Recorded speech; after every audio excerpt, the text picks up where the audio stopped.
మహిళలను ఆటబొమ్మలుగా చులకన చేసి అవమానపరిచారని మహబూబ్ నగర్ ఎమ్మెల్యే ఎన్ఎం శ్రీనివాసరెడ్డి ఆరోపించారు. మహాలక్ష్మి పథకం ద్వారా తెలంగాణ రాష్ట్ర రోడ్డు రవాణా సంస్థ 200 కోట్ల ఉచిత ప్రయాణాలు పూర్తి చేసుకున్న సందర్భంగా ఏర్పాటు చేసిన మహాలక్ష్మి సంబరాలు కార్యక్రమానికి ఆయన ముఖ్య అతిథిగా హాజరై మాట్లాడారు. గౌరవ ముఖ్యమంత్రి రేవంత్ రెడ్డి ఆలోచన చేసి మహిళలకు ఉచిత బస్సు ప్రయాణం కల్పించడం జరిగిందని, ఉచిత బస్సు ప్రయాణం ద్వారా ఎన్నో అద్భుతాలు సాధ్యమవుతున్నాయన్నారు. సుమారు 6,700 కోట్ల రూపాయలు మహిళలకు ఆదా జరిగిందని, ఒక్క సంవత్సరంలోనే 48 కోట్ల మహబూబ్ నగర్ కు కేటాయించడం జరిగిందన్నారు. వచ్చే సంవత్సరంలోగా మళ్లీ 48 కొత్త బస్సులు అందుబాటులోకి తెచ్చే ప్రయత్నం చేస్తున్నామని ఆయన స్పష్టం చేశారు. ఉచిత బస్సు ప్రయాణం కల్పించిన వెంటనే బీఆర్ఎస్ నాయకులకు కడుపు మంటగా ఉండటంతో మహిళలను అవహేళన చేస్తూ మాట్లాడారని ఆయన చెప్పారు. కానీ ప్రజా ప్రభుత్వ మహిళలు ద్వారానే తెలంగాణ రాష్ట్రం మొదటి స్థానంలో ఎదుగుతుందని గుర్తించామని ఆయన స్పష్టం చేశారు.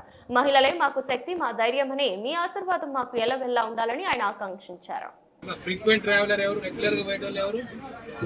బస్ లో రెగ్యులర్ ఎవరా ఎక్కుతున్నారు కదా, చదువుకుంటున్నారా?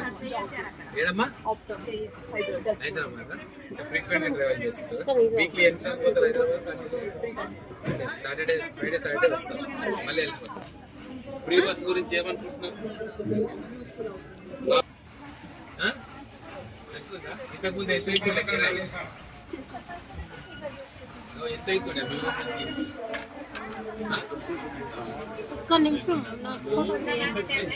అబ్బా మీరు తీస్తున్నారు నాకు తీయండి, నేను పంపించాలి.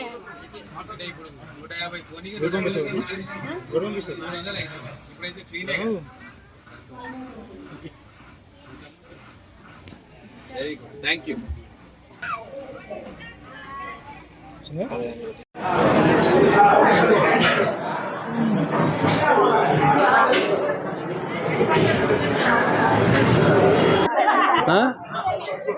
యాదగిరిగుట్ట పోయిర్రా?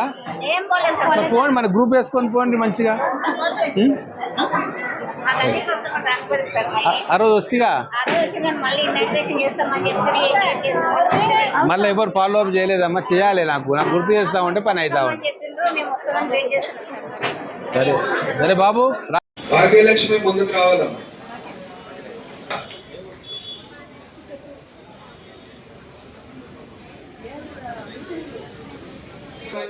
తర్వాత అందరూ ప్రబలిక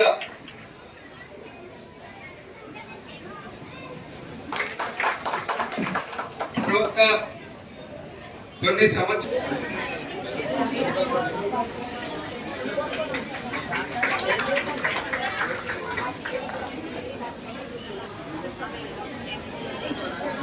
తర్వాత గవర్నమెంట్ స్కూల్ టీచర్ రమాదేవి గారు కూడా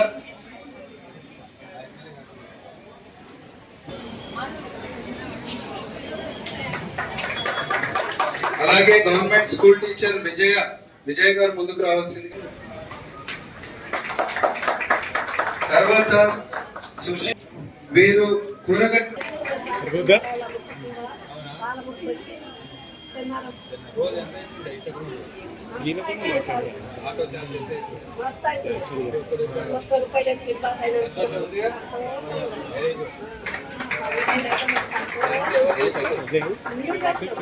రేవంత్ రెడ్డి గారు కాంగ్రెస్ ప్రభుత్వం చేసి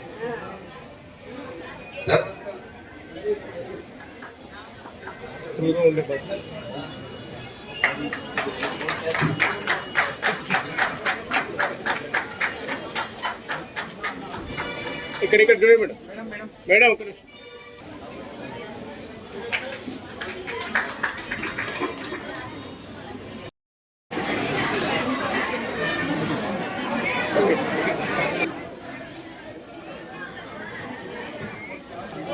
ఒక నిమిషం అన్న ఒక నిమిషం.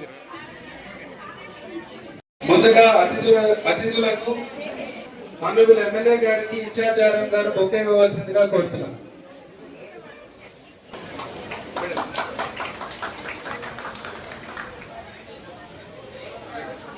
మార్కెట్ కమిటీ చైర్మన్ గారికి, డిసిసి జనరల్ సెక్రటరీ గారికి, ఎంఎఫ్ మహబూబ్ నగర్ గారు బొకే ఇవ్వాల్సిందిగా.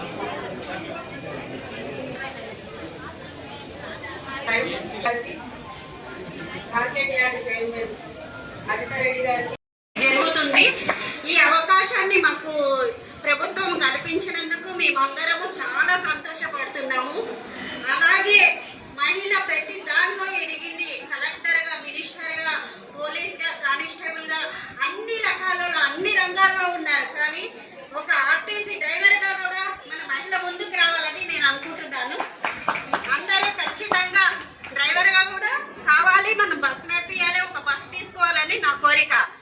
అవకాశాన్ని ఇచ్చిన పెద్దలందరికీ నా యొక్క ధన్యవాదాలు. గర్ల్స్ హై స్కూల్ కొనపాలెం నుంచి వచ్చాను. ఉచిత ఆర్టీసీ బస్సులు పెట్టినందుకు చాలా ఆర్టీసీ బస్సులు పెట్టడం వల్ల ఉద్యోగాలు చేసే ఉపాధ్యాయులకు విద్యార్థులకు కూడా చాలా ఉపయోగంగా ఉంది. ధరించిన పెద్దవాళ్ళకందరికీ నమస్కారం. మేము కొన్నపాలెం స్కూల్ నుంచి వస్తున్నాము. నా పేరు భాగ్యలక్ష్మి. ఈ మహిళా ఉచిత ఆర్టీసీ బస్సులు పెట్టినందుకు మహిళలకందరికీ చాలా లాభంగా అవసరంగా ఉంది. పేదవాళ్ళకి కూలి పని కష్టపడి కూలి పని చేసే వాళ్ళకి కూడా చాలా లాభంగా ఉంది. డబ్బు కూడా చాలా పొదుపు అవుతుంది. Thank you. మహాలక్ష్మి పథకంలో భాగంగా మహిళలకు ఆర్టీసీలో ఉచిత ప్రయాణం అనే పథకం ప్రవేశపెట్టినాం. మా ప్రభుత్వం ఏర్పడిన 3-4 రోజుల్లోనే ఆ పథకాన్ని ఇంప్లిమెంట్ చేసుకున్నాం. ఈరోజు 16 నెలలు పూర్తి చేసుకున్న సందర్భంలో 200 కోట్ల ప్రయాణాలు మా మహిళలు చేసింది. దాదాపుగా 6,800 కోట్ల రూపాయలు మా మహిళలు ఆదా చేసుకున్నారు. అంతేకాకుండా చదువుల కోసం, ఉపాధి కోసం, వ్యాపారం కోసం, మార్కెటింగ్ కోసం మా మహిళలు దూర ప్రాంతాలకు కూడా ఆర్టీసీ బస్సులో చాలా సేఫ్గా సునాయాసంగా ప్రయాణాలు చేసుకుంటున్నారు. ఇది ఒక పెద్ద విప్లవం. భారతదేశ చరిత్రలోనే ఇంత గొప్పగా ఆలోచన చేసి ఇంప్లిమెంట్ చేసిన ప్రభుత్వం లేదు. ఇది మా గౌరవ ముఖ్యమంత్రి రేవంత్ రెడ్డి గారికి, మా రవాణా శాఖ మంత్రి పొన్నం ప్రభాకర్ గారికి, మా కాంగ్రెస్ ప్రభుత్వానికే చెల్లింది. ఆర్టీసీ సిబ్బంది కూడా ప్రభుత్వం అమలు చేస్తున్న ఈ పథకాన్ని దిగ్విజయంగా అమలు చేయడానికి వాళ్ళు కూడా శాయశక్తులా కృషి చేసిండ్రు. మొదలు కొన్ని ఇబ్బందులు ఎదురైనా, రద్దీ విషయంలో కొద్దిగా విమర్శలు వచ్చినా వాటన్నిటినీ కూడా మెల్లమెల్లగా అధిగమిస్తూ ఈరోజు చాలా సాఫీగా మా పథకం అమలయ్యేలాగా ఆర్టీసీ సిబ్బంది శ్రమపడతా ఉన్నారు. ఆక్యుపెన్సీ విమెన్ది, మహిళల ఆక్యుపెన్సీ 40% నుంచి ఈరోజు 60-65% దాకా వెళ్ళింది. చాలా సంతోషం ఇస్తూ ఉంది. కొన్ని కోట్ల మంది మహిళల జీవితాలను బాగు చేయడానికి మా ఈ చిన్న స్కీమ్ ఉపయోగపడుతుంది. ఖచ్చితంగా మాది మహిళా ప్రభుత్వం. మహిళల అభివృద్ధి కోసం, వాళ్ళ అభ్యున్నతి కోసం ఇంకా అనేక పథకాలు వాళ్ళ కోసం ప్రవేశపెట్టబోతా ఉన్నాం. ఇందిరమ్మ ఇండ్లు కూడా మహిళల పేరు మీద పట్టాలు ఇస్తూ ఉన్నాం. వాళ్ళకు ఆర్టీసీ బస్సులను ఇస్తూ ఉన్నాం. పెట్రోల్ బంకులు పెట్టిస్తూ ఉన్నాం. క్యాంటీన్లు ఏర్పాటు చేస్తూ ఉన్నాం. మహిళ ఇంటి నుంచి బయటికి వచ్చి ఉత్పాదక రంగంలో వారు భాగస్వాములు కావాలన్న మా ముఖ్యమంత్రి గారి మా ఆలోచనకు ప్రతిరూపంగా ఈరోజు వాళ్ళు కూడా ఛాలెంజ్ను స్వీకరించి బయటికి వస్తూ ఉన్నారు. మన తెలంగాణ ఎకానమీని ముందు వరుసలో నిలిపేందుకు జనాభాలో సగభాగమైన మహిళలు వాళ్ళ వంతు కృషి వాళ్ళు చేస్తూ ఉన్నారు. అందుకు వాళ్ళందరినీ కూడా హృదయపూర్వకంగా అభినందిస్తూ ఉన్నా.